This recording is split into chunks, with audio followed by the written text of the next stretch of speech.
Nous sommes ici sur la place Lucien-Grillon, située rue des Écoles, où nous allons parler de ce marbre sculpté par Paul Gasc. Ce haut-relief intitulé Héros et Léandre a été acheté par l'État en 1894 et sera installé dès 1897 au musée du Luxembourg.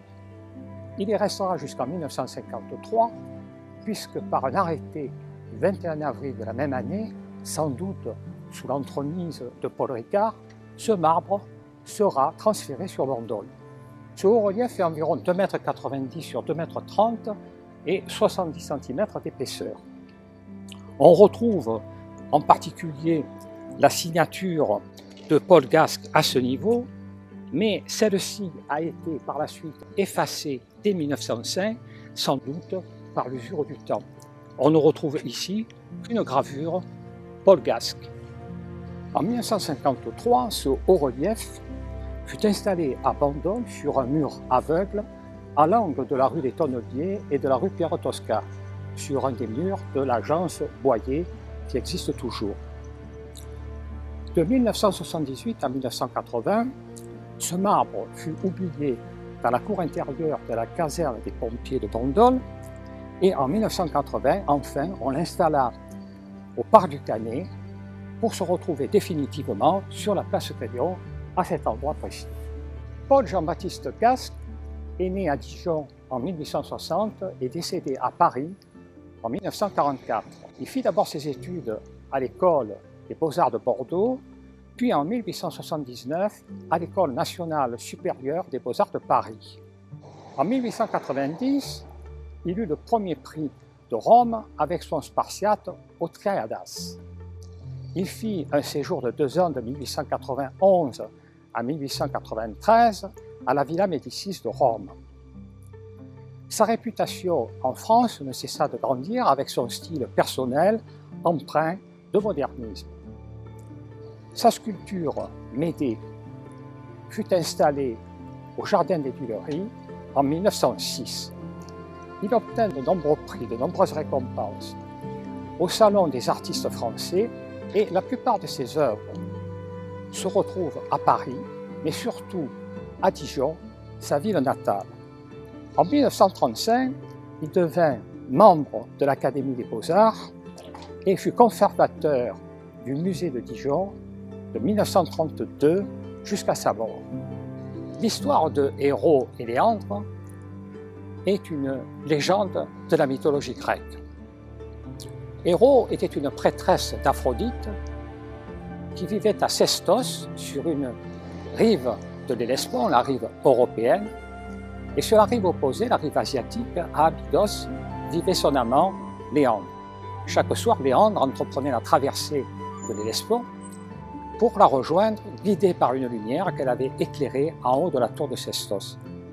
Par une nuit d'orage, cette lumière s'éteignit, Léandre se noya, et lorsque le lendemain elle retrouva son cadavre sur la grève de Sestos, elle se suicida en se jetant de la tour de Sestos.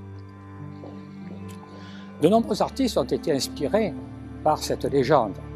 D'abord les poètes grecs, romains, latins, puis de nombreux artistes, des peintres, des sculpteurs, des écrivains, des musiciens. On peut citer par exemple la toile de Beckerhill, qui est située au Muséum de Vienne, et la sculpture de Diebold, qui est située actuellement au musée Quillot de Clermont-Ferrand. Le bâtiment que vous voyez derrière moi est l'ancienne école de filles. Les négociations pour construire ce bâtiment démarrèrent en 1872 sous l'égide du maire Rodin, et ce n'est que le 1er mai 1884, sous Alfred Vivien, que la préfecture donna l'autorisation de cette construction. En 1935, l'école de filles fut définitivement transférée vers le groupe scolaire sous Octave Morel. Durant l'occupation, elle joua le rôle de mairie et en 1954, elle devint à la fois le pôle logistique et technique de la ville et le pôle culturel avec la médiathèque, la salle Jules Verne et l'espace Paul Ricard. Cette place a été dédiée à Lucien Grillon. Lucien Grillon, né en 1903 et décédé en 1997, fut un enseignant, le directeur du cours complémentaire, puis du collège d'enseignement général et de l'école de garçons jusqu'à sa retraite. Il participa également à la vie municipale, en particulier sous Christian Goux, où il fut nommé à 74 ans maire adjoint. Intéressé, passionné par l'histoire de sa ville, il écrivit plusieurs articles, plusieurs recueils sur le patrimoine et l'histoire de la ville. Il fut également le principal acteur du jumelage entre Bandol et la ville de Wehr en Allemagne en 1967. La fontaine de la Boule fut installée en 1999. Elle est constituée d'une boule de granit poli de 900 kg qui flotte en circuit fermé sur une plaque de granit brute, et c'est la puissance de l'eau qui permet à celle-ci de tourner.